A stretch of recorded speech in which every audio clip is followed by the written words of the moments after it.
할렐루야. 어제나 오늘이나 영원토록 동일하신 우리 주 하나님의 이름을 높여 찬양합니다. 그 이름은 우리 안에 생명과 능력을 주시는 힘입니다.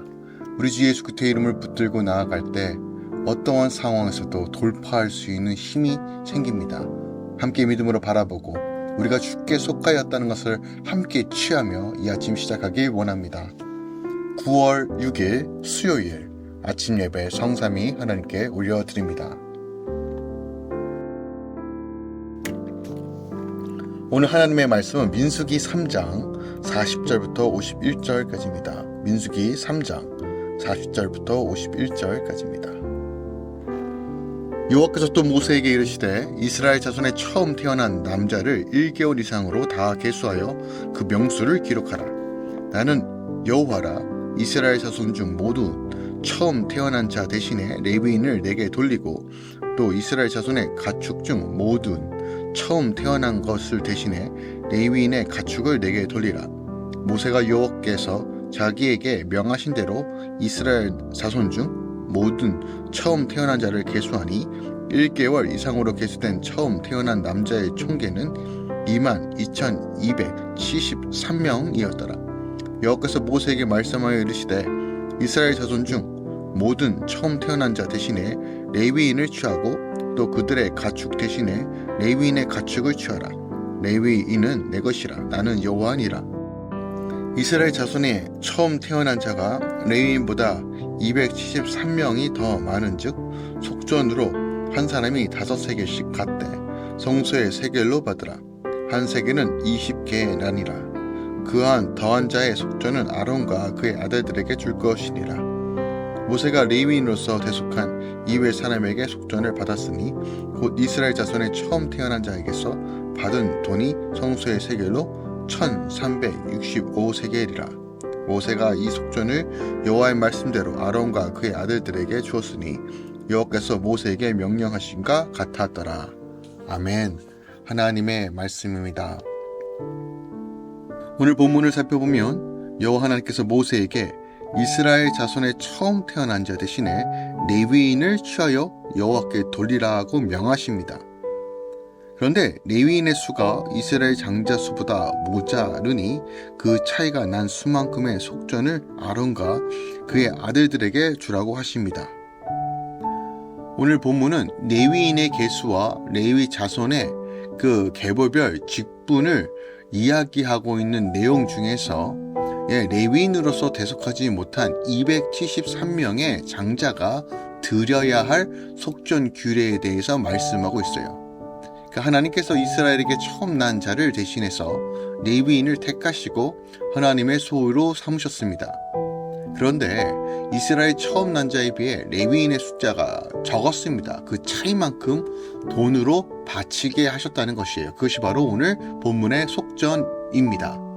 어떻게 보면 아니 그런 것까지 별로 차이 나지 않는 것 같으면서도 그 돈을 환산해서 하나님께 바치라고 하는 이 장면이 어떻게 보면 우리가 어떻게 이해해야 될지를 좀 고민해 봐야 돼요. 그러나 하나님께서 이렇게 정확하게 하시는 분명한 이유가 있습니다.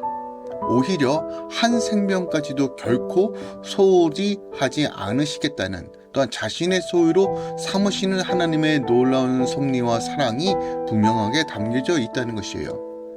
특별하게 오늘 본문은 이러한 레위인과 속전을 통한 이스라엘 처음 난 자의 대속을 통해서 장차 자신의 몸을 십자가에 하나님께 드림으로써 말미암아 모든 택한 자들에게 생명과 자유함을 주실 우리 주 예수 그리스도의 대속의 원리를 분명히 보여주고 있습니다. 그러므로 이 중심으로 오늘 이 본문 말씀을 우리가 살펴보아야 합니다. 오늘 본문을 우리 안에 어떻게 적용해야 될까요? 하나님은 모든 장자들이 온전히 하나님께 속할 수 있는 방식, 즉 모든 레위인들을 자신의 것으로 선택하셨다고 말합니다. 하지만 그 차이점에 대해서 속전이라는 것을 통해서 완벽하게 하나님에 속할 수 있도록 그 기회와 그 은혜를 허락하여 주신다는 것이에요. 그러므로 하나님께서 어떤 것을 진행하시고 이루실 때는 반드시 그 근거와 이유가 명확하다는 것이에요. 하나님은 즉흥적으로 그냥 아무 생각 없이 자기 마음대로 진행하는 것이 아니라 모든 것들이 반드시 이유와 목적, 특별하게 법적 근거가 분명하다는 것을 우리가 본문을 통해서 확인해야 합니다. 41절에 보니까 나는 여호와라 이스라엘 자손 중 모든 처음 태어난 자 대신에 레위인을 내게로 돌리고 또 이스라엘 자손 가축 중 모든 처음 태어난 것을 대신에 레위인의 가축을 내게 돌리라 라고 말합니다. 그러니까 처음 난 자를 대신하여 레위인들을 하나님께로 돌리라고 명하세요. 하나님께서 레위인을 구별하여 자신의 소유로 삼으신 데에는 합법적이고 정당한 법적 근거가 있습니다. 즉 하나님께서 출애굽 당시 이스라엘 자손의 장자들이 장차 재앙에서 구원받는 것을 근거로 하여 바로 이 처음 태어난 자에 대한 규례, 즉 장자를 대신해 레위인을 구별하여 당신의 소유로 삼으신다는 것이에요. 어린 양의 피를 문설주로 바른 모든 집에서는 장자의 죽음을 피해갔던 그 10가지 재앙을 근거로 하여 원래 죽어야만 마땅했지만 그 은혜로 구원을 받았으니 이 모든 장자가 내 것, 하나님의 것이지만 레위인을 통해서 그것을 해결하시겠다는 것이에요. 그러니까 하나님의 모든 사역에는 언제나 정당하고 합법적이고 거룩한 질서 안에 법적 근거가 명확하다는 것입니다. 하나님은 모든 사역을 행함에 있어서 결코 즉흥적으로 행하시는 분이 아닙니다. 만물의 주요 만유의 통치자이십니다. 만약에 하나님께서 즉흥적으로 하시더라도 그것은 가장 완벽한 일일 것입니다. 하지만 하나님은 그렇게 하시지 않고 철저하게 예정하시고 계획하시고 성취하시고 이루시며 거룩한 질서 안에서 그 모든 것들을 행하신다는 것이에요. 우리가 이것이 분명하게 믿어지면 이 모든 나라와 역사들이 반드시 하나님의 질서 가운데 움직인다는 분명한 것을 우리가 확인할 수 있습니다. 법적 효력과 영적 법적 효력을 통해서 하나님께서 이루시려는 것이에요. 그러므로 우리가 말씀 가운데서 하나님의 영적인 원리가 무엇인지, 또 하나님의 나라의 법이 무엇인지, 또한 그 나라 위에 거룩한 삶을 어떻게 살아야 되는지를 명확하게 알고 나아가는 것이 중요하다는 것입니다. 또한 오늘 본문의 핵심은 바로 예수 그리스도의 대속물에 대한 그림자, 그 방법을 예시적으로 우리에게 알려주고 있다는 것입니다. 45절에 보면요, 하나님께서는 이스라엘 자손 중 모든 처음 난 자 대신에 레위인을 바치라고 말씀하시죠. 이로써 이스라엘 장자들은 이제 성막의 일에 전적으로 얽매여 자신의 개인적인 일을 돌보지 못하는 일이 없게 됩니다. 이것은 장자뿐만이 아니라 모든 백성에게 말할 수 없는 큰 은혜입니다. 당시 장자들은 자신이 속한 가정의 생계를 꾸려나갈 뿐만 아니라 가정을 다스리고 보호하고 또한 모든 것에 대한 막중한 책임을 맡은 자가 장자입니다. 즉 아버지와 동등한 권세와 능력을 가지고 있었던 것이 바로 장자입니다. 따라서 그런 장자들이 모두 하나님 그 성막의 일, 교회 일에 얽매이게 된다면 아마 이스라엘 모든 가정들은 파탄났을 것입니다. 아주 심각한 생존의 위험에 처했을지도 몰라요. 그런데 장자들을 대신하여 레위인들이 하나님께 바쳐짐으로써 그들은 성막일에 대한 의무에서 자유롭게 된 것입니다. 이것이 본문이 주는 놀라운 진리는 바로 구속자 예수 그리스도를 통해서 이루신 원리가 담겨져 있다는 것입니다. 레위인을 대신해 하나님께서 바쳐짐으로써 레위인들이 그 일을 감당함으로써 이스라엘 모든 장자들에게 자유함을 주신 거예요. 그것이 바로 율법의 성령에서 자유케 되었다는 말씀과 연결지어서 우리가 생각할 수 있습니다. 예수 그리스도께서 십자가에서 자신을 온전히 내어드림으로써 죽으심으로써 상함과 죄의 사망, 즉 죄의 종로를 했던 그 모든 것에서 끊어지고 자유케 되었다는 것이에요.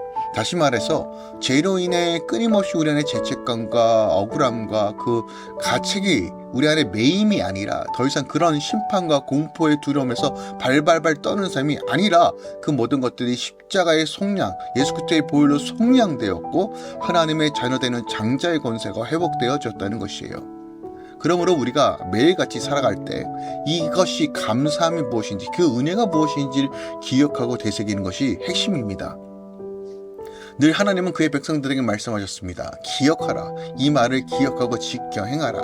너의 구원이 어디에 있는지 기억하라. 나는 너의 하나님이 되고 나는 너의 백성이 될 것이다 라는 이 본질적인 말씀의 의미를 분명히 알아야 돼요. 내 생명 내 것 아닙니다. 우리의 삶의 영역들 하나님께서 전적으로 은혜로 주신 선물입니다.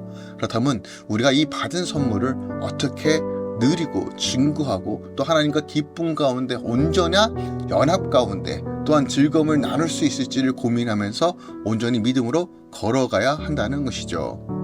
그러므로 우리가 지금 누리고 있는 생명과 은혜는 하나님께서 거저 주신 것이니 다시 한번 그 은혜의 빚진 자처럼 함께 그 감격과 은혜로 살아가야 한다는 것이에요. 특별하게요. 46절과 47절에 보면 하나님께서 레위인으로 대속하지 못한 이스라엘 장자든 한 사람당 5세겔의 속전을 바치라고 말합니다. 자, 5세겔은요. 당시 노동자들의 20일 노동의 대가입니다. 20일치예요. 20일치. 그런데 여러분 20일치로 인하여 자신의 목숨과 그것을 대신하여 하나님께서 그 문제를 해결하셨다는 것이에요. 여러분, 여러분의 목숨값이 20일치만 합니까? 아니죠. 20년, 200년의 어떤 일치라 할지라도 한 생명과 그 돈을 바꿀 수는 없습니다. 근데 그럼에도 불구하고 하나님께서 20일치 임금인 5세겔을 통해서 그들의 의무와 책임을 면제해 주셨다는 건 무엇을 의미할까요? 바로 이것이 하나님의 은혜라고 우리가 말하는 것입니다. 수만금을 죽어도 도저히 사지 못할 생명을 하나님께서는 이스라엘 백성들을 너무 사랑하셨기에 그 아들을 통해서 그 문제를 해결하셨다는 것이에요. 이것이 핵심입니다. 죄로 인하여 죽을 수밖에 없는 우리가 영원한 생명을 얻을 수 있는 유일한 방식은 바로 자격 없지만 전적인 하나님의 은혜를 의지하여 나아가는 것입니다. 더 나아가 내 삶 가운데 내가 담대함으로 나아갈 수 있는 본질적 이유가 무엇입니까? 두려워하지 말아야 할 본질적 이유가 무엇입니까? 걱정과 근심이 내 안에 찾아오더라도 내가 바라볼 곳은 어디입니까? 십자가입니다. 십자가에서 이루신 그 하나님의 영광을 바라볼 때 우리는 돈에 매이지 않고 건강에 매이지 않고 상황에 매이지 않고 문제에 매이지 않는 것입니다. 하나님 손에 있고 그 은혜 가운데 걸어간다면 하나님께서 반드시 그 삶 가운데 그 문제 가운데 답을 제시해 주시기 때문입니다. 우리가 주의 성령 안에서 다시 한번 주님 바라보면서 이 아침에 내가 주께 속하였고 내가 주님의 자녀인 것을 믿음으로 바라보며 취하며 오늘도 하나님의 나라를 향해 걸어가시길 예수 그리스도로 축원드리고 부탁드립니다. 기도하겠습니다. 사랑하는 주님 감사드립니다.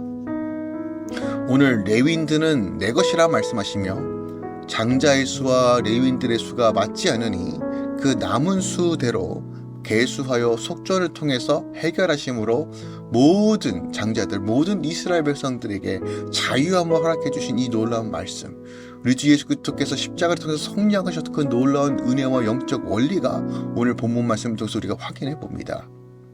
우리가 그리스도의 은혜로 말미암아 믿음으로 말미암아 구원을 얻었다는 것, 이것이 너에게서 난 것이 아니라 하나님의 선물이라고 말하는 에베소 2장 8절의 말씀, 거저 주었지만 이것을 누리고 이것을 증거하고 이것을 선포해야 돼 막중한 책임과 또 의무가 있다는 것, 그것을 또 감사함으로 행해야 한다는 것도 우리 안에 분명히 새겨지게 하소서. 성령 하나님, 말씀을 붙잡고 말씀을 취하며 말씀대로 성취하는 삶으로 우리 삶 가운데 하나님 선하게 인도하여 주시옵소서. 이제는 우리 주 예수 그리스도의 은혜와 우리 하나님 아버지의 놀랍고 지극하신 사랑과 성령 하나님의 내주통 충만 역사하심이 이제부터 영원까지 함께 계시길 축원하노라. 아멘.